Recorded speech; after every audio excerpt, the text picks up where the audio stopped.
Lu tau nggak sih ada orang yang nyalain api, nyalain lilin setiap hari selama 20 tahun ketika perang Vietnam? Ya. Gimana tuh ceritanya? Dia nyalain lilin setiap hari di depan apa? Kalau nggak salah di depan Gedung Putih atau apa? Kalau nggak salah. Tapi dia nyalain setiap hari. Terus orang bilang, lu gila ya? Apa yang lu lakukan itu nggak akan bisa ngubah apapun. Lu nyalain lilin. Dia bilang, aku tidak melakukan untuk mengubah siapapun, tapi supaya perang ini tidak mengubah aku.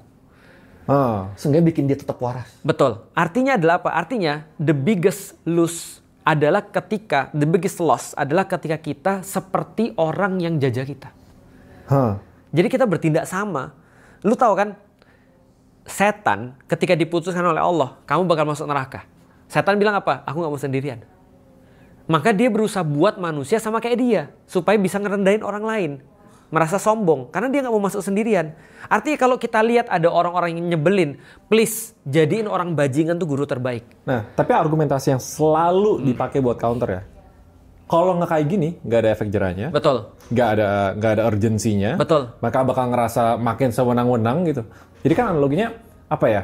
Aku ngomong biasa nggak didengar. Kayak gini baru didengar. Seandainya nggak dilawan. Cuma kalau nggak dilawan dengan dosa, si pendosa ini tidak akan mendapatkan ganjaran, maksud lu gitu kan? Iya. Si pendosa utamanya. Nah, argumentasi utamanya kan selalu itu gitu misalnya. Nah, itu makanya kan bedanya prinsip orang yang kayak yang percaya dengan the lesser evil. Betul. Ya kan? Kalau kita kan nggak terlalu, kalau bisa jangan gitu. Nah, kalau gitu makanya aku mau nawarin sama orang-orang yang tadi, yang dia masih merasa bahwasanya iya, aku ngerti, tapi aku mau orang ini juga mendapatkan efek dia tahu kalau maling tuh nggak enak, itu maksudnya. Di maling tuh nggak enak, ada caranya. Yang melakukan adalah yang berhak.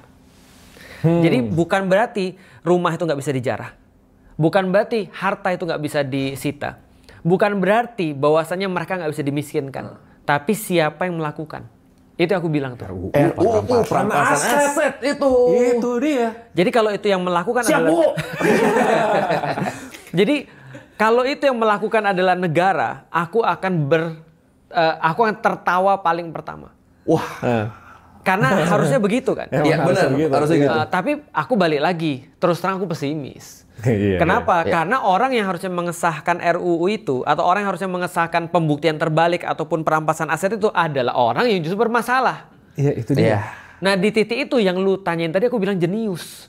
Makanya orang, nah ini yang kita berusaha untuk kasih tahu, battleground-nya yang lebih panjang menurutku bukan pada sesuatu yang rusuh ini.